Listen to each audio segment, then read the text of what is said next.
Hello and welcome to the show. Today on Collector's Lot we have a veritable feast of fantastic collections for your delectation. For this, ladies and gentlemen, is no ordinary programme. It's a special magic edition full of illusion and mystery. Prepare to be astonished and amazed. Topping the bill, that master of modern illusion, Paul Daniels, reveals to us the art of collecting with his amazing magical posters. We'll be seeing a simply wizard collection with a lover of 70s glam rock and meeting a little girl who's hopping mad about rabbits. Now, the art of all illusion is to keep the audience guessing, and if Martin Kinch's collection leaves you wondering where all the magic's gone, then maybe this will give you a clue. It's Wizard!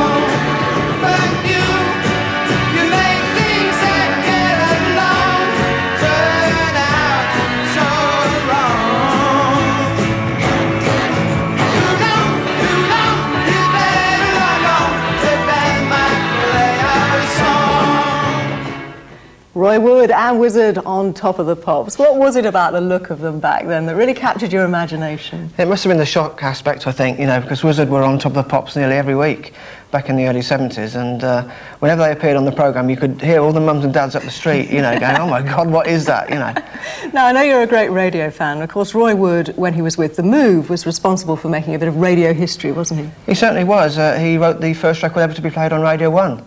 And I remember lying in bed waiting for this new station to open.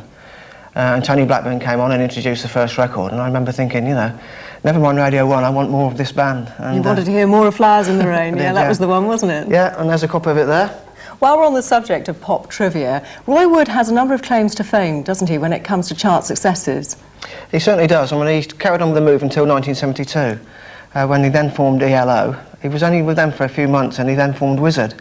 And in that particular year, he had 3 hits with 3 different bands, which I think is quite amazing, really.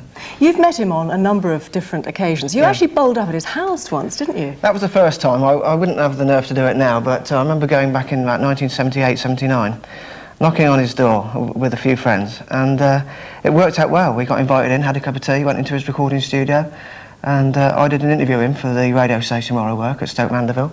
And he gave me this signed picture, which hangs up in my bedroom wall. Got a few other autographs around the place too. What do they relate to?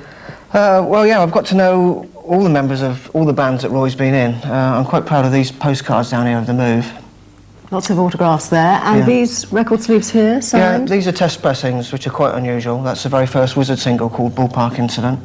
You've got a number of See My Baby Jive that we just heard their singles. How many have you got altogether? There's 17 different versions there altogether from different countries with different sleeves. And, why do you need 17 different versions? Well, why not? That's what collecting's all about, I guess so, and all the sleeves are slightly different too. There's something slightly different about every one of those, yeah.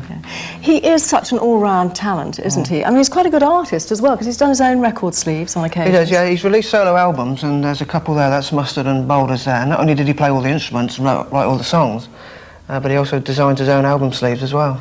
Is this his jacket here? No, that belonged to the bass player from Wizard, a guy called Rick Price, who I got to know several years ago. And I went to meet him once, and he said, I've got a bit of a present for you. Handed me this, all wrapped up with a little letter of authenticity. Great. That's the right word. Yeah, and you've actually got a shot of him wearing it before he parted with it. That's a Wizard album. And that's Rick wearing the jacket there, and he's written Gone to a Good Home on that. So. Oh, that's brilliant, isn't it? Roy Wood's courted his fair share of controversy over the years, hasn't he? There's a photocopy of a postcard there that was sent, I think, to 10 Downing Street, wasn't it? Yeah, it all started off back with Flowers in the Rain again.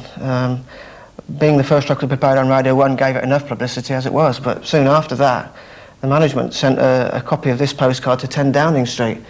It's got like a cartoon of Harold Wilson on it. We won't go into too much detail of what he's doing, but Wilson took the band to court, and Roy lost all the royalties for that single, and he still doesn't get a penny from that 30 years later. And the Great Train Robbers didn't get that long, did they? Very expensive little joke, wasn't it? Is this his pair of glasses?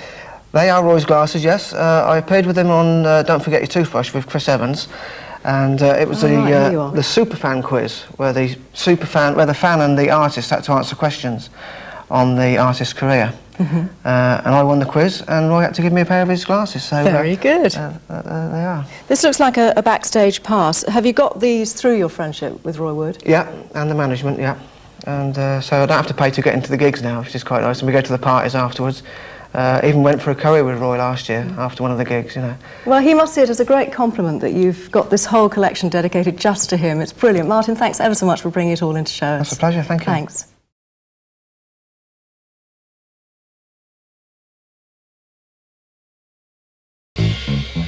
Thank you.